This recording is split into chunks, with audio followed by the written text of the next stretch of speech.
Rob, father of the bride,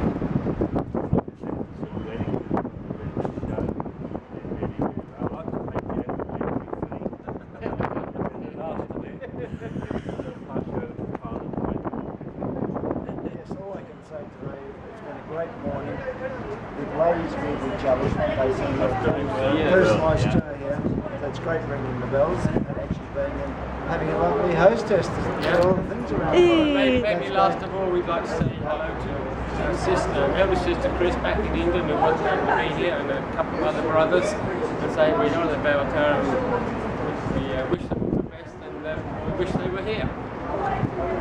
We just like to say congratulations to Claire and Andreas on their wedding.